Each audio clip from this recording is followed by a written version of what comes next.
क्या कभी चादर में मोजे पहनाए हैं? नहीं पहनाए हैं तो इस वीडियो को देखने के बाद तुरंत पहनाइए। Hello friends, welcome back to my channel. तो आप लोग कैसे हैं? आशा करती हूँ आप लोग बहुत अच्छे होंगे। तो हम फिर से लेकर के आए हैं बहुत सारे किचन के टिप्स, जिससे कि आप अपने पैसों की ढेर सारी बचत कर सकते हैं। तो देर ना करते हुए शुरू करते हैं पहली टिप्स।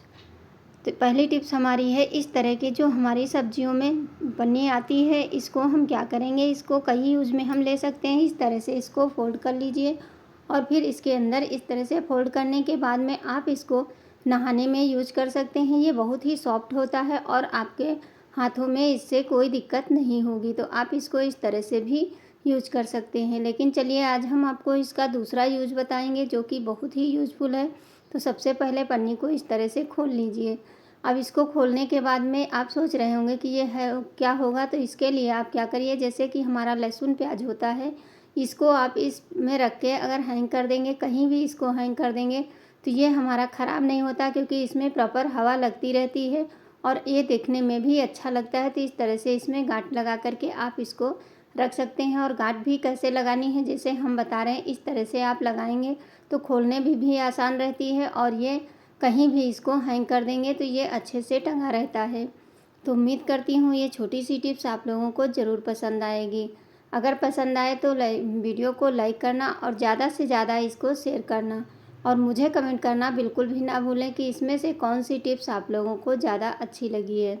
बढ़ते हैं अपनी नेक्स्ट टिप्स की तरफ। इस तरह की छोटी डब्बी ले लीजिए और फिर इसमें छोटे छोटे कॉटन के बॉल बना करके डाल लीजिए। छोटे छोटे टुकड़े बनाने हैं, बहुत बड़े नहीं बनाने हैं। इस तरह से आप इसको डालने के बाद में बहुत ज़्यादा नहीं, जितनी आ जाए उतनी इसके अंदर रख लेना। अब ये हमारे बहुत काम आने वाली है। ये डब्बी हमारी छोटी सी होती है। अब इसमें डाल देंगे हम थोड़ा सा विनेगर, ज़्यादा नहीं, सिर्फ रुई हमारी गीली हो जाए। तो इसमें डालने के बाद में अब इसको यूज कहाँ पे करना है वो भी आप लोग देखते रहिए। क्या होता है, जैसे कि हम लोगों के पास में कहीं हम सफ़र में गए हैं और हमारे पास नेल रिमूवर नहीं है, तो उसके लिए हमें नेल पॉलिश छुड़ानी होती है, तब हमें बहुत ही प्रॉब्लम होती है। तो क्या करें, इस तरह से रुई को थोड़ी सी निकालिए एक बॉल, और फिर इसको धीरे धीरे इस तरह से रब करेंगे तो हमारी नेल पेंट बहुत जल्दी से छूट जाती है और फिर आप इसको दूसरी नेल पेंट लगा सकते हैं। ऐसा हर किसी के साथ में होता है, हर कोई तो रिमूवर लेकर के नहीं चलता है। और इस तरह से डब्बे में अगर आपके पर्स में पड़ा रहेगा तो कहीं भी आप नेल पॉलिश को छुड़ा सकते हैं। तो देखिए कितनी जल्दी से पूरी नेल पॉलिश हमारी छूट गई। इसी तरह आप पूरी नेल पॉलिश को छुड़ा सकते हैं। आशा करती हूँ ये भी टिप्स आप लोगों को ज़रूर पसंद आएगी। देख लेते हैं अगली नेक्स्ट हमारी टिप्स क्या है। जैसे कि आजकल सोना चांदी इतना महंगा हो गया है तो ख़रीद पाना बहुत ही मुश्किल हो गया है, और जो है उसको बचा करके रखना बहुत ही ज़रूरी हो गया है। तो क्या होता है, ये कुंडे जो होते हैं, जब हम इसको पहनते हैं तो कहीं ना कहीं गलती से अगर ये खुल जाए तो बहुत बड़ा नुकसान हो जाता है। तो इसके लिए हम क्या करेंगे, ये जो कुंडे होते हैं इसके ऊपर हम कुछ ऐसी चीज़ लगा दें जिससे कि ये खुले ही ना, जब आप निकालें तभी ये खुलेगा। तो चलिए इसके लिए हम क्या करेंगे, जैसे कि हमारे पास जो हमारी इयररिंग होती है उसमें छोटा सा जो पेच लगा होता है प्लास्टिक वाला, वो बहुत छोटा होता है देखने में, और ये बहुत ही काम का है। इसको आप क्या करिए, इसको ऊपर का पार्ट जो बड़ा बड़ा होता है किनारे साइड में, उसको पहले तो कैंची से काट लीजिए। मेरा तो बिल्कुल छोटा वाला है इसीलिए मैं इसको काटना नहीं पड़ा। फिर इसके जो कुंडा है, जिस तरफ से हम खोलते हैं बार बार उसी तरफ आप इसको लगा दीजिए।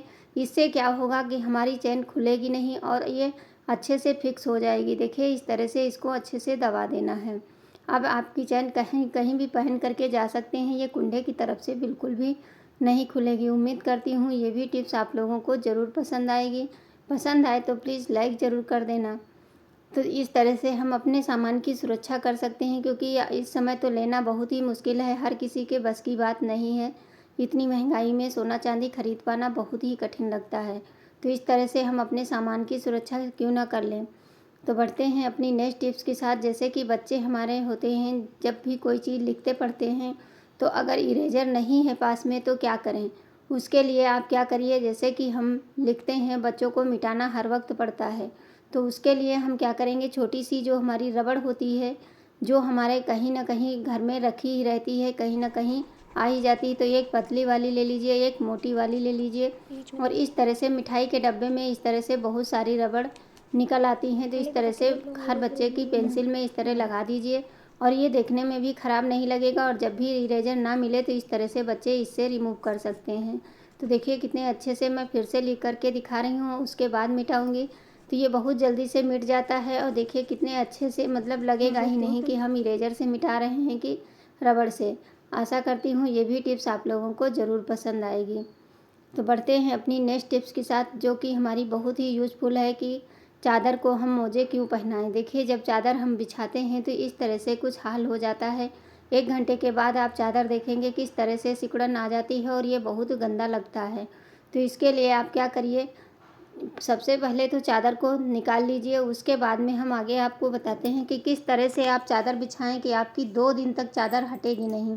तो सबसे पहले तो चारों कोने पकड़ लीजिए। उसके बाद में चारों कोनों में एक एक गांठ लगा दीजिए। थोड़ी सी लंबाई में लगाएंगे, अगर चादर छोटी है तो छोटी गांठ लगाएं, नहीं तो अगर बड़ी है तो इस तरह से फोल्ड कर लीजिए। और उसके बाद में आप इस तरह से इसमें एक गांठ लगा दीजिए। अब ये गांठ लगाने से आप सोच रहे होंगे कि इससे होगा क्या। इससे आप एक बार चादर बिछा देंगे तो आपकी 2-3 दिन तक चादर कहीं भी इसमें एक सिकुड़न नहीं आएगी और बहुत ही आसानी से बिछ जाती है। क्योंकि चादर बिछाना बहुत ही सर दर्द लगता है। बार बार अगर बच्चे उछलते कूदते हैं तो चादर ज़रूर हमारी ख़राब हो जाती है। तो इस तरह से देखिए हमने चारों में लगा दिया है। उसके बाद में क्या करिए, अब इस तरह से देखिए चारों गांठें हम लगा दिए हैं। अब चलिए इसको पहले हम बिछा लेते हैं, क्योंकि ये चादर जब हम गांठ लगा देते हैं तो ये फोल्ड हो जाती है, तो इसको बिछाना बहुत ही आसान होता है। इस तरह से करिए और जो गांठ है हमारी उसको नीचे में हम इस तरह से दबा देंगे। अब ये गांठ की वजह से चादर हमारी कहीं भी खिसकेगी नहीं और एक जगह फिक्स हो जाएगी। और जब भी इसको लगाना हो चादर को तो हम किस तरह से लगाएं कि हमारे जैसे कभी कभी होता है कि बेड अगर पुराना हो गया है, कहीं से लकड़ी निकली है तो वो हमारे हाथ में भी लगने का डर रहता है। तो इसके लिए बहुत ही आसान सी टिप्स लेकर के आए हैं जिससे कि आप आसानी से कर सकते हैं। जैसे कंघे से हम इस तरह से जब चादर को सही करते हैं तो क्या होता है, कंघे की जो धार होती है, ये दाने होते हैं, इससे चादर हमारी फटने का भी डर रहता है। तो इसके लिए आप क्या करिए, एक कोई भी पुराना सॉक्स ले लीजिए और इस तरह से कंघे के अंदर डाल दीजिए। अब आप चादर को जब सही करेंगे तो आपकी चादर फटेगी नहीं और बहुत ही आसानी से ये हो जाएगी। देखिए अब इस तरह से साइड में हम दबाते हुए चले जाएंगे और चादर हमारी देखिए कितने अच्छे से ये फिक्स हो जाती है। ये छोटी सी टिप्स है लेकिन ये बहुत ही कमाल की है। जब भी आप चादर बिछाएं तो इस तरह से आप बिछाएंगे तो बहुत ही जल्दी बिछ जाती है। और जो कोने बंधे हैं इसकी वजह से आपकी चादर कहीं भी निकल के नहीं जाएगी। देखिए इस तरह से कंघे से दबाते हुए चले जाइए, क्योंकि हर किसी का बेड इस तरह से नहीं होता है। तो इस कंघे की सहायता से आप इस तरह देखिए कितना अच्छे से ये हमारा चादर बिछ के तैयार हो गया है। उम्मीद करती हूँ ये भी टिप्स आप लोगों को ज़रूर पसंद आई होगी। पसंद आए तो प्लीज़ लाइक ज़रूर करना। और कोने हमें फोल्ड करने पड़ेंगे, ना कि हमें कुछ भी नहीं करना पड़ेगा। बस इसी तरह से आप देखिए कितने अच्छे से चादर हमारी बिछ गई है। अब ये देखने में भी अच्छी लगती है और इसको हम कितना भी इस पे बच्चे उछल कूद मचाएंगे लेकिन आपकी चादर कहीं भी हटके नहीं जाएगी। छोटी सी टिप्स होती है लेकिन ये बहुत ही कमाल की होती हैं। तो इसको आप लोग ज़रूर फॉलो करना और मुझे कमेंट करके ज़रूर बताना।